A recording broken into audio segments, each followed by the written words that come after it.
The comeback Cats came through in Game 4, stealing victory from the Tampa Bay Lightning, and now have a 3-1 series lead heading to Game 5.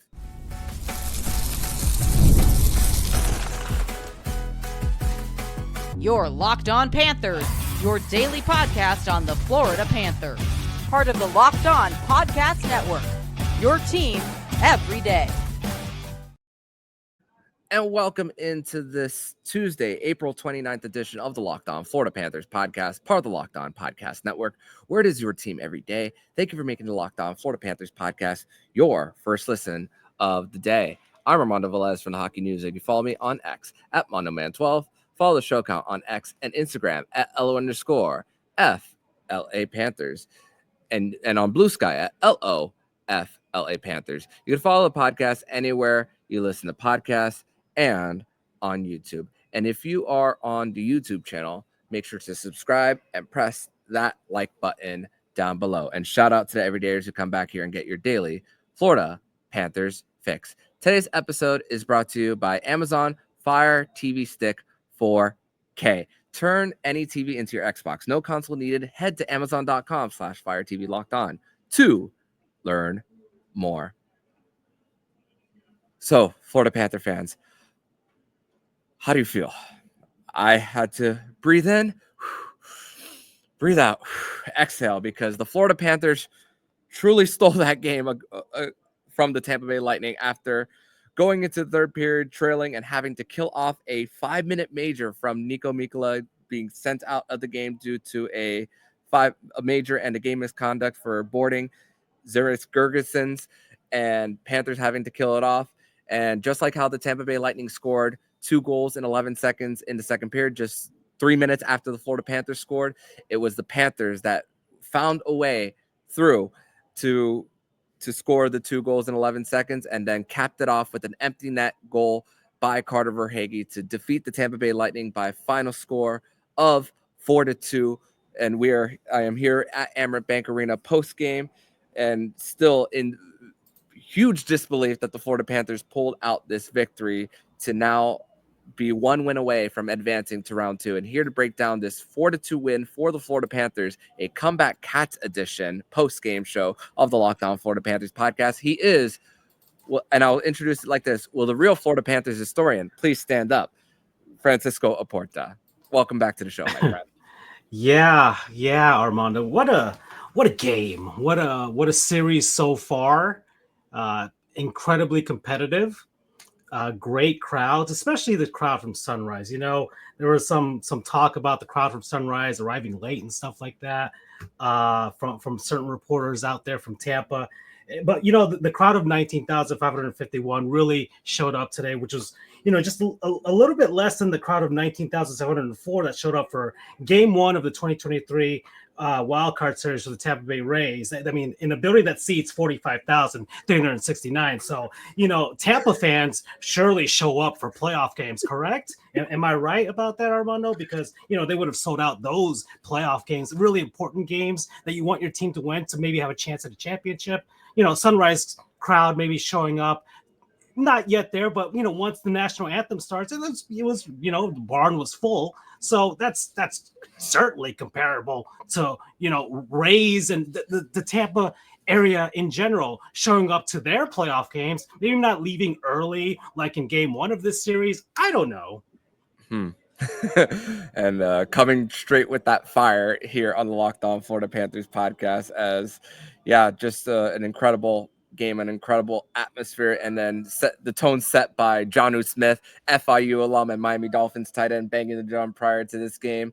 But I mean, but when you think about this game, Francisco, it was really just about sticking with it, because I mean, you think about first period, it's 6-6 in shots, a lot of block shots by Tampa. They were very comfortable in the Florida Panthers getting on their cycle, and there was just no easy shooting lanes for the Panthers here. And then, I mean, you think about for the second period, I mean, the real push really started for the Panthers prior to the under 10 TV, under 14 TV timeout, and then the Barkov line was really starting to set the tone. And then right when that third line for the Panthers got on the ice, battle in the corner, Marchand muscles it out. Tulis makes a great play, and then Marchand sets up Lundell.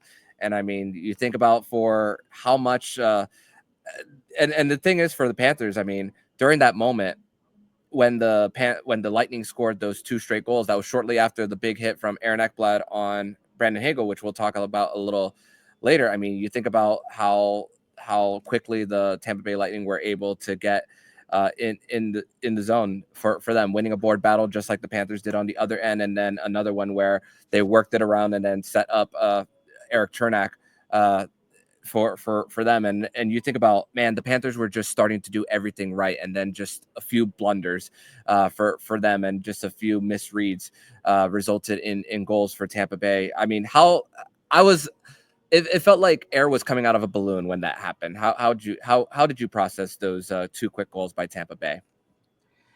Well, my theme for this game was karma in a way. Because listen, Panthers fans were looking for something to happen to Hagel, and it did. Now, whether there's some sort of consequences of that later on, we shall see. But as far as unwritten rules of the game and things like that, I feel like justice was served. Most definitely. And then I felt like the hockey gods essentially balanced the scales through karma when Aaron Ekblad eventually got a goal. Now, he had one taken away. Yeah. But they made sure to make things balanced and equal by getting him an actual one later on.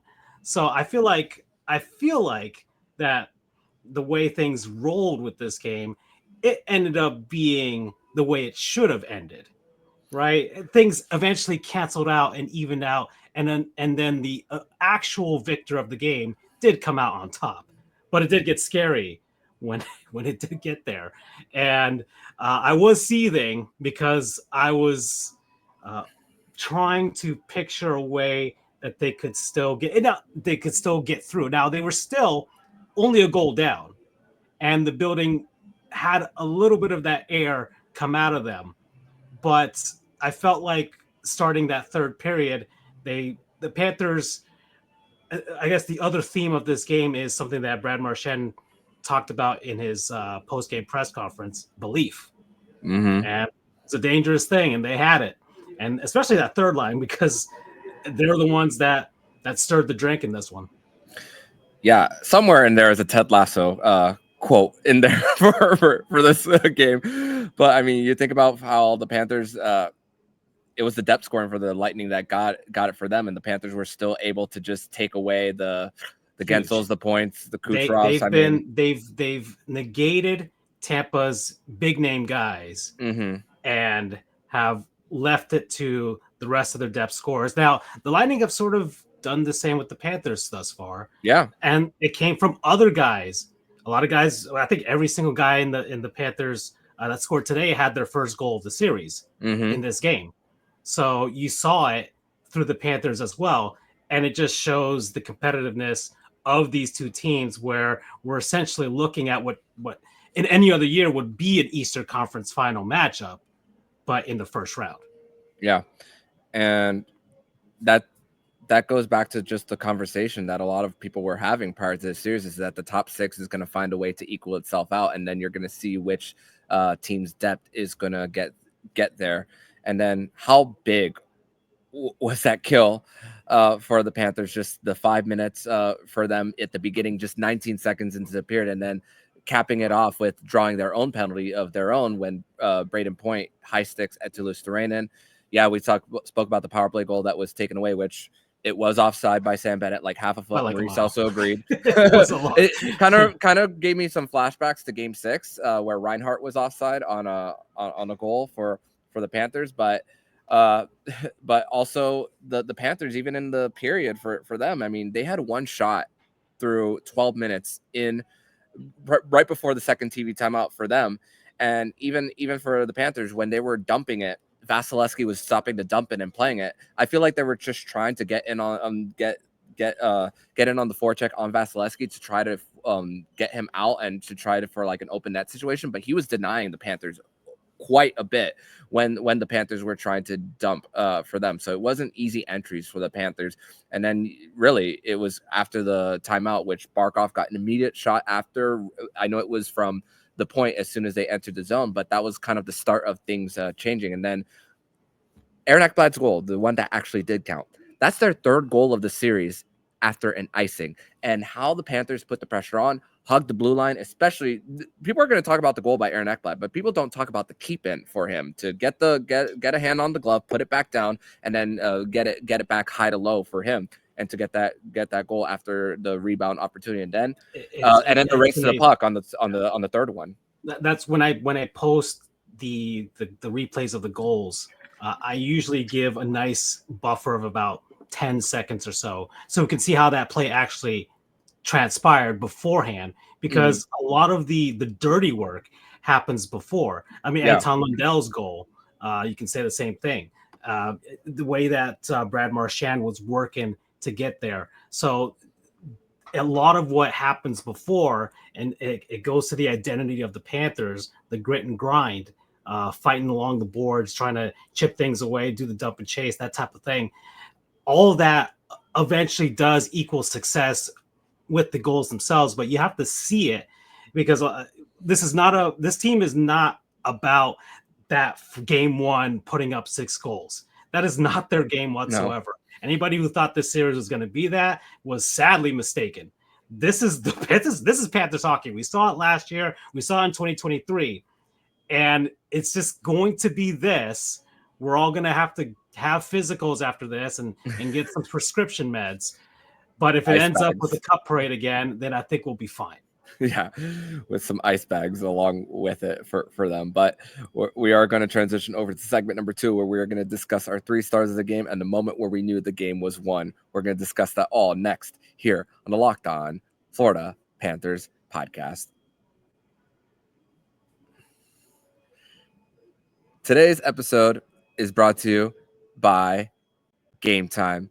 And the Stanley Cup playoffs are here. And if you've never been to a live NHL game, it's unlike anything else. The intensity, the speed, the energy in the building, it's next level. And thanks to Game Time, getting in the door is easier and more affordable than ever. Game Time is the fastest way to grab playoff tickets, even for those must-see matchups. Prices actually drop as the puck drop gets closer.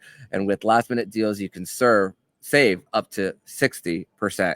And you can save up to 60% buying last minute for sports, concert, comedy, theater, and more. Their all-in pricing shows the total cost up front. No surprise fees at checkout. The app even shows you panoramic seat views, so you know exactly what you're getting before you buy. And with the Game Time ticket coverage, I know I'm protected, whether it's cancellation protection, job loss assurance, and 24-hour return guarantee. Take the guesswork out of buying tickets with Game Time. Download the Game Time app, create an account, and use code LOCKEDONNHL for $20 off your first purchase. Terms apply. That's code LOCKEDON NHL for $20 off. Download Game Time today. Last minute tickets, lowest price, guaranteed.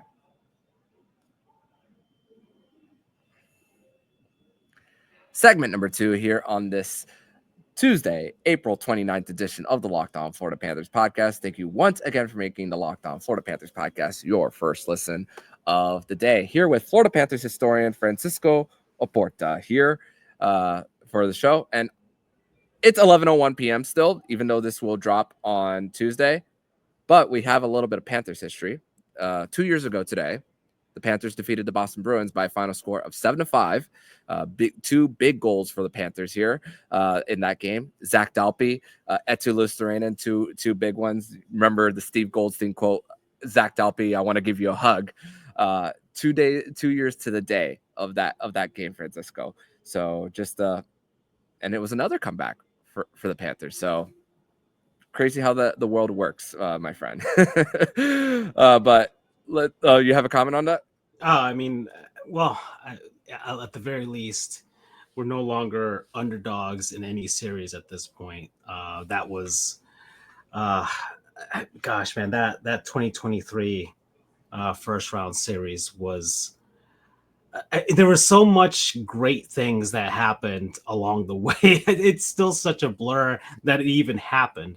And lo and behold, 2 years later, the Bruins are in shambles and we have their captain on our team. And he's having a blast with the Panthers. Yeah. And It's still. I still can't believe it, to be quite honest. Seeing him in Panthers uniform, in Panthers apparel, and Panthers great. Brad Marchand, yeah, number 63 in the rafters. yeah. Oh, well, well, we'll see. I'm not sure about that, but hey, we'll see. But let's go over our 3 stars of the game for this one. I do want to give an honorable mention to Brad Marchand as far as one of them. He is not one of the 3 stars, but definitely a big primary assist for him, and just that third line getting going. Which Paul Maurice, we've asked him. He's been asked multiple times about that line. Etelus Durainen, Anton Lundell having a veteran winger these last 3 runs, and then Paul Maurice discussing really how he just knows that their defense is the primary part of their game, and then there's just something offensively that just hasn't been unlocked yet, but it came tonight. And with that, number 3 star is Anton Lundell, parked right in front of the net after that backhand pass, got the primary assist to Seth Jones after Brad Marchand won the race to the puck after it rimmed around from Kulikov going in, shooting it in from the red line. Number 2 star for me, Aaron Ekblad. Had a goal taken off by offside, but then jumping up in the play. This was the theme for the Panthers, and just how they managed that third period is just defensemen being desperate in order to jump into play, and that also doing so, not giving up a breakaway, and then the forwards, the communication for them to get back. That was the best part about the Panthers and their defensemen jumping up on the play consistently in that third period. And number 1 star, Seth Jones. A great game 3 for him. Had capped it off with another game for here in game 4. Lost his defense partner with 20 minutes left in the game, and had to work with a different partner every single time while he was on the ice. And his only one shot on goal, and he was the one also to set the tone really for jumping up when the Panthers would quickly break it out. And he got the GWG, an important goal, and you see why the Panthers made the trade for Seth Jones at the deadline for him, and the fact that he's under contract for the next 4 years after, and a really great calculated move by Bill Zito. So your 3 stars, my friend. So I mean, those were the 3 stars of the game, anyways, right? Yeah. So it's and look, there's the Panthers heavy hitters weren't not really to be seen. What they weren't really to be seen is just that the other guys were able to step up here and put this together. I liked one of the things that Paul Maurice was talking about, the impact of Brad Marchand on Anton Lundell's game and his offensive game, and how that's helped him open up with regards to that. So, and you can see it. You can see it immediately. You saw it in this game as well. Yeah, Seth Jones doing what he does. I think a lot of Panthers fans have kind of there's some misconceptions as to Seth Jones's game. Yeah. I think Panthers fans were, I don't know what they were expecting, more of an offensive defenseman, that type of thing. But Seth Jones plays a very safe game from what I've seen so far. And that's all I really want from my defenseman. And he's been integrated into the Panthers system, defensive structure, so seamlessly that it seems like he's been part of it all along, which has been the beauty so far of these last 3 seasons, is that the Panthers have been able to finally get this to a point where it's just you plug and play guys, and they're able to fit into the system the way that Bill Zito and Paul Maurice want them to. And then let's see who was your other star, but we actually I want to give a team star in a sense, the penalty kill. Yes. Because this game especially, but the series, because the Lightning, that was their bread and butter during the regular season. And the Panthers have essentially negated that throughout this series. And it's this game could have been over into that 5-minute penalty kill from Niko Mikkola's game misconduct. And I wanted to make a comparison to the series last year against the Lightning, where you could see where this series could have gone had X thing not happened, right? Where the Lightning might have won that series. where you go down the series and now you're just trying to stay alive. For me, last year, Sergei the Bobbery, Yeah, his save on Matt Dumba, that changes the entire complexion of that series. And I feel like we got that today when they killed off that 5-minute major. So it completely changed the mood in the building. Mm-hmm. People started rallying because things were deflated after 2 goals in 11 seconds. And then it started to get back up once he killed that penalty. And then suddenly the magic happens. Yeah. The air was placed back in the balloon, but not by actual air. By, let's say you're going to Publix and you're getting your own, it's put the actual helium that's actually placed back in there, so it could actually go and float upward for the Panthers, and that's really what happened in the third period for them. Now they are 14 of 15 on the PK through 4 games. So impressive how the Panthers are consistently getting sticks in lanes, not being out of position, and just coming in to check at the right times for them consistently.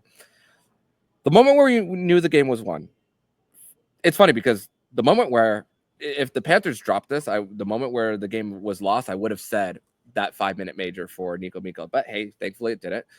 I didn't believe it until Carter Verhaeghe's empty net goal. There was still a lot of time for the Lightning there.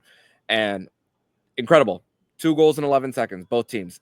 Which, by the way, we had a theme after game 1, which is the number 3. Tonight's theme is the number 11. Sesame Street approved.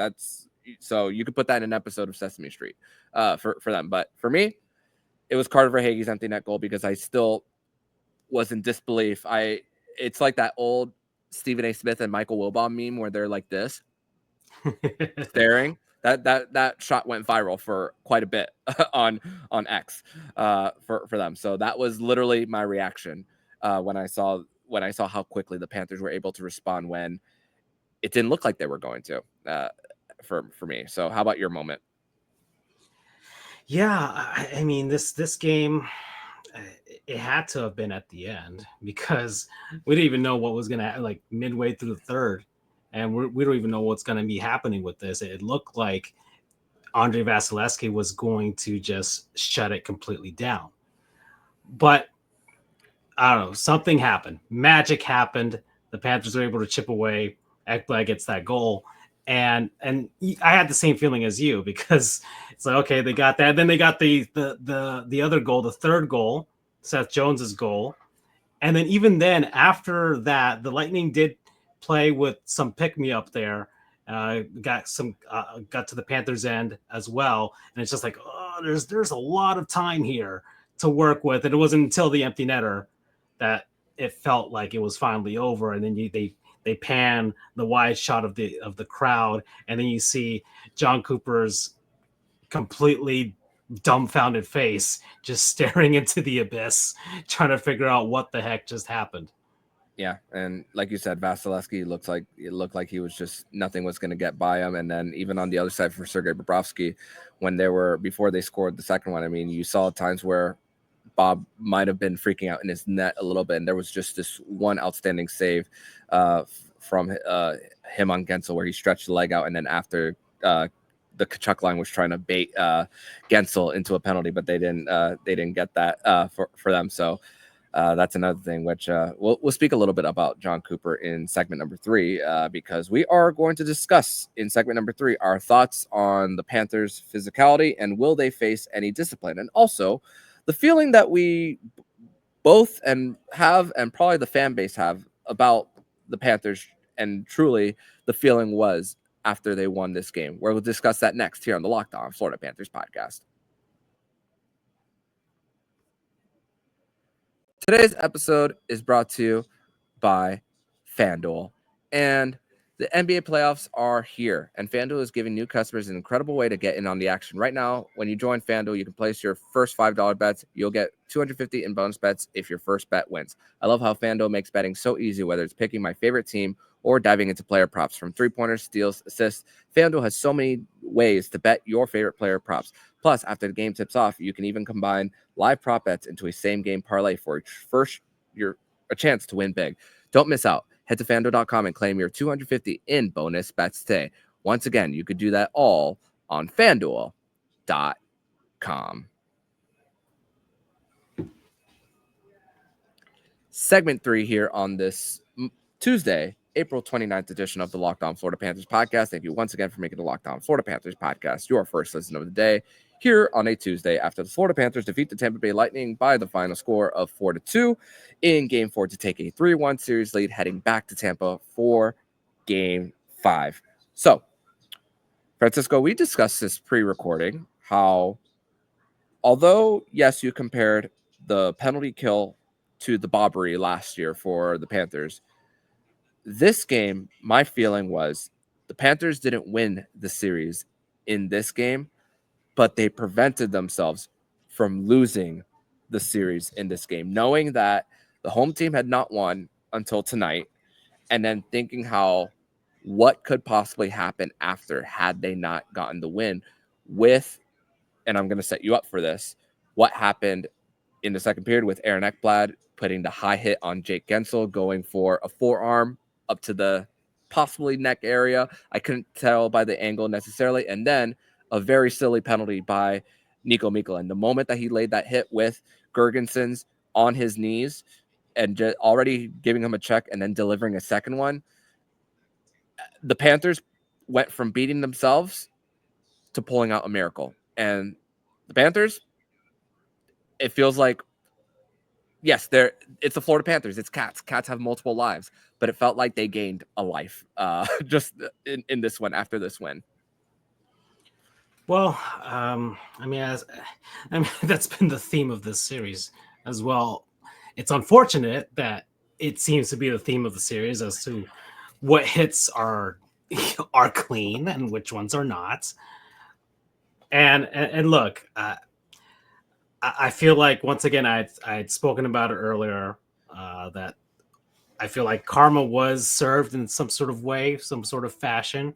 As a baseball fan, if your guy's out and your pitcher throws at his head at the other team's guy, right? So I felt like we were even out there with regards to the Ekblad thing, and that's my own personal feelings. And it may be irrational in that sort of sense, in the fan sort of sense, but ultimately, I think we have an eye for an eye with regards to that, and I think we could settle that there. And I'm hoping that the league sees it that way too. Now, Niko Mikkola's penalty, I feel like, was a bit unfortunate, and I was watching the Panthers broadcast of the game. You were watching it actual live, but from the things that Steve Goldstein and Randy Moeller were talking about, and just viewing the replays itself, I don't know if you've been able to see them, but I feel like Niko Mikkola didn't intend to harm in that sense. He might have accidentally boarded him. It was still a boarding penalty. I'm not going to argue against what actually happened, but I don't feel like there was an actual intent to harm there by Niko Mikkola. It just was an unfortunate spot that he decided to lay that extra bit of hit right there. And I don't know what the league's going to do with regards to that, but we'll see. Yeah, and for Brandon Hagel from Aaron Ekblad, it wasn't the initial hit that knocked him out of the game. It was the fact that he landed on the ice and had an experience, at least from what I saw in the replay, a little bit of whiplash for him. Unfortunately, did not return to the game. And I mean, even as you know, whenever you come to games here at Amerant Bank Arena, there's always the intermission report with Steve Goldstein before game. I mean, I'm sure you heard it on the TV. Every time Brandon Hagel touched the puck, he was getting booed. Steve Goldstein said, "Oh, Brandon Hagel makes his return to the lineup, boos as well." So it was very tense. I mean, the crowd's very knowledgeable. They know what's going on. They know who to look for whenever it comes to guys on the opposition getting their own, especially when with someone so beloved like Alexander Barkov, which Alexander Barkov even spoke about how it's one of those wild endings. And I said, I mean, a lot of these games just haven't made sense with how they've ended. But hey, I guess that's what you can expect with a rivalry this heated, that just one little thing breaks and then the one other team pulls through. But I'm interested to get your opinion on this, because going down to the media room, we got two fairly different responses this time around for when it came to reacting to the hits. John Cooper said that it's tiresome when it comes to talking about which hits are legal, which ones are not, which ones are suspension worthy. I'm just adding the last part to that. So he asked the reporter, I won't say their name, what do you think? He's pointed to that reporter saying, what do you think? And the reporter said, my opinion doesn't matter, which good answer, by the way. We want to hear make himself the story. Yeah. But then John Cooper's like, if anyone has anything to say about the hit, please stand up and say something. Silence in the room. You could cut the tension with a knife in that room, just the way that he presented that answer. And then, and also, he also, as you know, he's a lawyer, so answering the question with another question as part of like trying to twist it. So good tactic by John Cooper there, by the way. But Paul Maurice, I would have had him as a hostile witness because he's not answering the question. Yeah. But then Paul Maurice being asked the same question about the hit and saying, I'm not going to use my platform to discuss this and that. I mean, he kind of did earlier in the week when talk about we only hit guys with the puck. So maybe a little bit of a cop-out answer by Maurice this time around after talking about something earlier in the week. So I kind of get it. When you're on the receiving side of things, you're trying to defend your guys first and foremost. So I'm not angry at Paul Maurice for that response. If anything, I'm laughing at it because the tune changes when it's the opposition to your guy. Yeah. I look, each fan base, each segment of the media from South Florida, from the Tampa Bay area, the coaching staff, the players, this is the rivalry. So, and we're finally seeing these lines that are clearly drawn on who thinks what's fair and what isn't fair. Okay. I don't think one of my friends is going to speak to me anymore with the things that I said. I said I'd cheer for the Leafs if we lost the series. That's how heinous the things that I've been saying to him have been. So this is the beauty of the rivalry. I'm sure the Battle of Alberta is the same way. The Battle of Ontario right now as well. The Battle of Pennsylvania has been as well. Like, we're all completely unhinged for the most part. There's some irrationality to it, but it's also fun at the same time. And I think even John Cooper has said that this series has been fun. Even in his press conference, he did mention that they lost today, but he also said that the series has been fun, which is the beauty of hockey. Yeah. And just an ever-growing rivalry that's going on with the fact that even Sam Bennett was saying we hate them every single time we see them, and it just grows stronger when you're just in the action, trying to battle out, and maybe doing little things to gain an advantage, even if it's crossing the line a little bit. Which, I mean, even Brad Marchand, going back to last year when Sam Bennett punched him, he spoke about it. Hey, I've been on the receiving end of things. Those are the sacrifices you make whenever it comes to putting it out there, trying to win. So, I mean, we'll see if anything comes out based on Niko Mikkola and or Aaron Ekblad. But we will be back here to discuss that if that is the case for the Panthers here. And but thankfully they got the win and they prevented themselves from losing the series and losing home ice advantage for them. That is the most important part, as they were able to at least get a split at home after taking the first two games from Tampa Bay. 3-1 series lead for the Panthers. Great position to be in. But Francisco, I want to thank you so much for joining me on this edition of the Locked On Florida Panthers podcast. Thank you as always, my friend. Tell everybody where they can find you online. All right. FLA Cats History on Twitter. doing some stuff there. I'm also on Blue Sky as well, so I think I'm on FLA Panthers history on that, and I've moved all of my posts there as well. So my entire history on Twitter has been moved over to there, so you can see everything I've ever posted there too if you just want to follow me there as well. And I have an Instagram and a TikTok, and do Marlins history as well. I just went to Seattle and had a fantastic time over there. Great ballpark. Met Peter Bendix, and yeah, he made me a little bit of crow so far this season with the way the Marlins are going. But we'll discuss that team later because we got the Cats right now. They're the only team in the playoffs now. The Heat sacrifice will not be in vain. Let's try and get another cup parade. Yeah, and let's see if Edward Cabrera has some command tonight as the team is in LA. So we will see for that. Can they get one win in LA? That's what I'm hoping for. But thank you, my friend, and I will see you next time.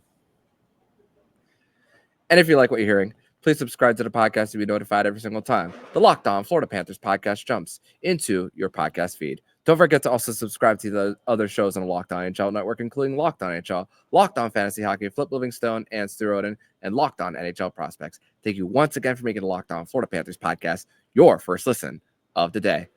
So I'm Armando Velez with Francisco Oporta, and you've been listening to Locked On Florida Panthers podcast, part of the Locked On Podcast Network, where it's your team